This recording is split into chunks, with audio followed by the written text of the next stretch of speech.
Donc je m'appelle Vincent, mon nom d'artiste c'est Bixopart, j'ai 56 ans, je suis né à Elbeuf-sur-Seine en Normandie, je suis marié et père de 4 garçons.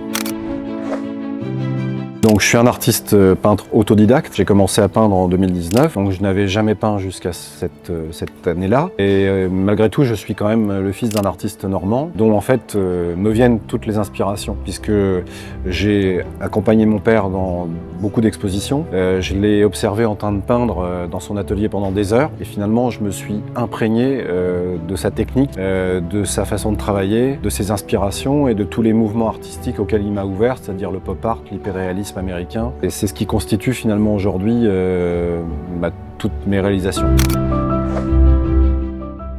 Ma passion pour la peinture, elle est née à travers les œuvres de mon père. Mais ce qui s'est passé, c'est qu'en 1974, j'ai accompagné mon père dans une exposition de peinture au château de Vascueil, tout près d'ici. Et à l'époque, les hyperréalistes américains étaient donc exposés et il y avait les plus grands, il y avait David Parrish, Richard Estes, Don Eddy. Et mon père a été bouleversé, impressionné, tout comme moi, par le réalisme en fait, des œuvres.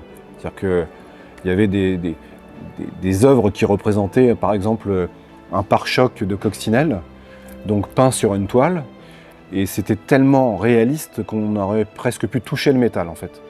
Et donc mon père, ça lui a donné envie de faire de l'hyperréalisme. Donc il s'y est mis immédiatement, avec des réalisations absolument hors normes. Et moi, ça m'a bouleversé aussi, ça m'a impressionné avec mes yeux d'enfant. Et en fait, il a fallu attendre 40 ans, en ce qui me concerne par contre, pour m'y mettre aussi. Enfin, essayer de m'y mettre, en toute humilité, avec un profond respect pour ces grands artistes et pour le travail de mon père. 40 ans après, en 2019, j'ai eu envie de faire un cadeau très personnel à l'un de mes 4 garçons, Baptiste, et de lui offrir en fait un tableau que j'allais peindre pour son anniversaire. Donc c'est la première fois que je m'autorisais finalement, avec un père aussi talentueux, à faire une peinture de mes propres mains. Donc je me suis lancé dans la réalisation d'une peinture originale de sa première voiture, une Alfa Romeo Mito. Et donc ça a été mon baptême du feu, et à ma grande surprise, il l'a très bien accueilli, et ses frères donc m'ont demandé légitimement de leur faire un tableau aussi. Donc j'ai fait un tableau différent et très personnel pour chacun de mes 4 garçons. Pour Théo, ça a été une bouteille de Jack Daniels parce qu'il adorait l'esthétique de la bouteille. Pour Édouard, ça a été le premier homme sur la Lune, Armstrong. Et puis pour Paul, ça a été un camion de pompiers américain dans les rues de New York, puisqu'il est pompier de Paris. Et donc chacun a eu un tableau très personnel avec un thème très particulier. Ensuite, j'en ai réalisé un pour mon épouse Laurence. Et puis après, je me suis lancé pour me faire plaisir à moi. Donc mes inspirations, elles viennent de mes 2 passions, automobile et cinéma. Alors l'automobile, en fait, c'est ma passion depuis que je suis tout gamin. C'est mon père qui m'a transmis cet amour de l'automobile. Quand j'étais gosse, on s'amusait en fait à regarder les courbes, toutes les lignes des voitures, les jantes. On regardait la lumière sur les carrosseries, donc tout ça, c'était très très inspirant déjà. Et puis à côté de ça, il y avait aussi tous les copains de mes frères et sœurs qui venaient à la maison avec des voitures extra, des Mini Cooper, des MG, des 504 cabriolets, des Porsche 914. Donc j'ai roulé avec dans ces voitures-là tout gamin, donc ça marque. Et puis la voiture qui m'a le plus marqué quand j'étais gamin, c'était une Porsche 911 orange Targa qui appartenait à un voisin qui passait plusieurs fois par jour. Et je l'entendais arriver, je reconnaissais le flat 6 et ça m'a marqué vraiment à jamais. Et donc ma deuxième passion qui est le cinéma, mais en fait les 2 passions sont liées finalement, parce que l'automobile c'est un objet d'art, c'est aussi un acteur, une actrice. Elle a occupé des rôles principaux dans beaucoup de films, Retour vers le futur, Christine, et j'en passe. On a tous des souvenirs avec des films dans lesquels il y avait des voitures. Et donc le lien était très simple à faire finalement entre ces 2 passions. Et donc c'est pour ça que finalement je fais des peintures où je raconte une histoire de manière directe ou indirecte avec un film qui a existé ou pas. Alors comme je l'ai dit, effectivement, ça vient de l'enfance. Bon, mon père qui me transmet la passion, considère que l'automobile est un objet d'art, une sculpture. Et puis les copains de mes frères et sœurs qui viennent avec des voitures extra. Et puis le circuit des Essarts, tout près d'ici, où j'allais quand j'étais gamin avec mon frère et mon père. Tout ça, ça a forgé ma passion pour l'automobile finalement. Et puis la Normandie, terre d'automobile, avec l'usine Alpine qui est tout près d'ici, à Dieppe. Donc tout ça est lié. Bon bah Alpine, c'est la Normandie, mais c'est avant tout un homme, c'est Jean Rédélé. Un visionnaire, un conquérant, comme je l'ai intitulé sur l'œuvre avec laquelle je lui rends hommage. C'est un homme qui a eu un rêve, qui est allé au bout de ce rêve, qui a réussi à concevoir une petite voiture fantastique, qui a une deuxième vie aujourd'hui. C'est un homme...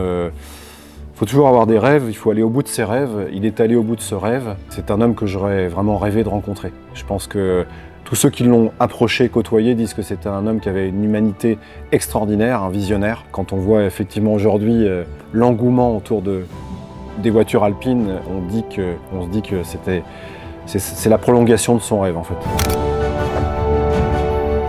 Alors c'est vrai que l'automobile et le cinéma sont mes deux thèmes de prédilection, mais je suis quelqu'un de très curieux, je m'intéresse à énormément de choses, l'horlogerie, l'aviation, parce qu'il y a des liens directs aussi avec l'automobile, la mécanique, les formes, les courbes, mais je m'intéresse aussi aux objets du quotidien, et c'est comme ça d'ailleurs qu'est né Bull the Dog. Alors Bull the Dog, c'est mon compagnon de route, on est indissociables. Les écrivains disent souvent qu'ils se réveillent le matin, ils ont une idée. En fait, Bull the Dog, il est né un peu comme ça, c'est-à-dire que quand je me suis installé pour peindre au départ, c'était pas du tout mon activité principale. Et j'avais une petite statuette en fait d'un bulldog en céramique qui était sur la table de salon en face de moi. Les gens vont se dire il est perché, mais en fait il s'est installé une espèce de dialogue entre lui et moi, un peu comme Tom Hanks dans Seul au monde avec le ballon Wilson. Et chaque fois que je relevais la tête de mon tableau que j'étais en train de peindre, je regardais ce petit chien.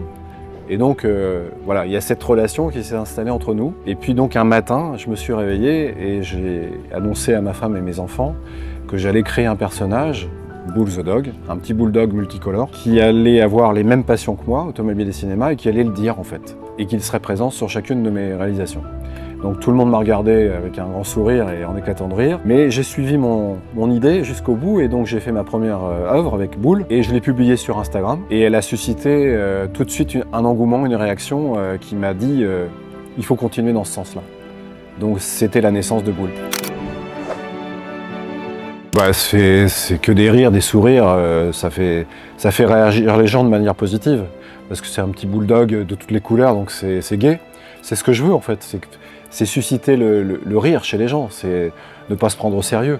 J'ai une phrase que je dis souvent, c'est on peut sérieusement aimer l'automobile sans se prendre au sérieux. Bah voilà, c'est ça en fait. C'est aussi une façon pour moi de me cacher derrière lui. C'est mon compagnon de route, on est indissociables. Donc il sera sur toutes mes œuvres, ça c'est sûr. Alors c'est vrai que cette activité d'artiste peintre, ça m'a permis d'exposer dans beaucoup d'endroits, d'événements.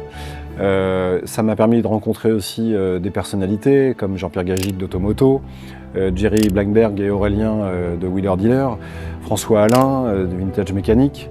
Et puis la rencontre pour moi et pour mon épouse, parce que c'est quelqu'un qu'on admire depuis très longtemps, Claude Lelouch, avec le tableau que j'avais fait pour lui rendre hommage, Un homme et une femme, qui est en sa possession aujourd'hui, donc c'est une immense fierté pour moi. C'est une rencontre exceptionnelle d'avoir eu la chance de rencontrer à plusieurs reprises Claude Lelouch, de pouvoir échanger avec lui et de savoir qu'il a cette œuvre chez lui maintenant, enfin c'est juste incroyable quoi. C'est quelque chose dont je ne serai jamais blasé. Et ça c'est grâce à l'activité artistique que j'ai pu faire tout ça. Et puis c'est aussi toutes les rencontres qui sont devenues des amis aujourd'hui grâce aussi à cette démarche artistique. Donc finalement ça m'a ouvert la voie à de nouvelles perspectives. Et puis, toujours en gardant l'humilité et les pieds sur terre, c'est important. Il faut savoir d'où on vient et ne pas oublier d'où on vient. Donc c'est, je pense, ce qui me caractérise. Alors, vous pouvez suivre mes aventures, nos aventures avec Bull the Dog sur les réseaux sociaux, Instagram, Facebook, également mon site internet, bixopart.com, où vous pouvez découvrir toutes mes œuvres depuis 2019, et pourquoi pas commander un tirage ou une affiche. Et puis surtout, il faut vous rendre à l'Alpine Store de Rouen où j'expose toutes mes œuvres alpines.